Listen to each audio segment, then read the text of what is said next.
Mainit na tinanggap ng Police Regional Office Cordillera Administrative Region of Rocar sa pangunguna ni Police Brigadier General David Gibrade Jr., Regional Director ng Procar, si Attorney Rafael Vicente R. Calinisan, Vice Chairperson at Executive Officer ng National Police Commission sa kanyang pagbisita, at bilang bahagi ng programa siya ay ginawaran ng parangal sa foyer at binati ng traditional na welcome dance nagnanap sa Camp Major Badudangwal at Benguet nitong ika-23 ng Hunyo taong kasalukuyan. Bilang bahagi ng programa, pinangunahan ni Atty. Calinisan ang paggawad ng medalya para sa mga karapat-dapat na miyembro ng Procar para sa kanilang kapansin-pansin na mga nagawa.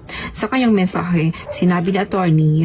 na ang patuloy na pagtutulungan ng NAPOLCOM at Philippine National Police sa pagpapaunlad ng integridad, pagtiyak ng pananagutan sa publiko at pagpapahusay ng epektibong pagpapatupad ng batas sa buong Cordillera Administrative Region. Lahat po na kilala kong pulis na taga-Cordillera ay makikisig at disiplinado. Hindi po yan slogan, kundi tunay na buhay po yan. At bilang chairperson at security officer ng NAPOLCOM, tunay na ang Procar ang home of the most disciplined cops, aniya.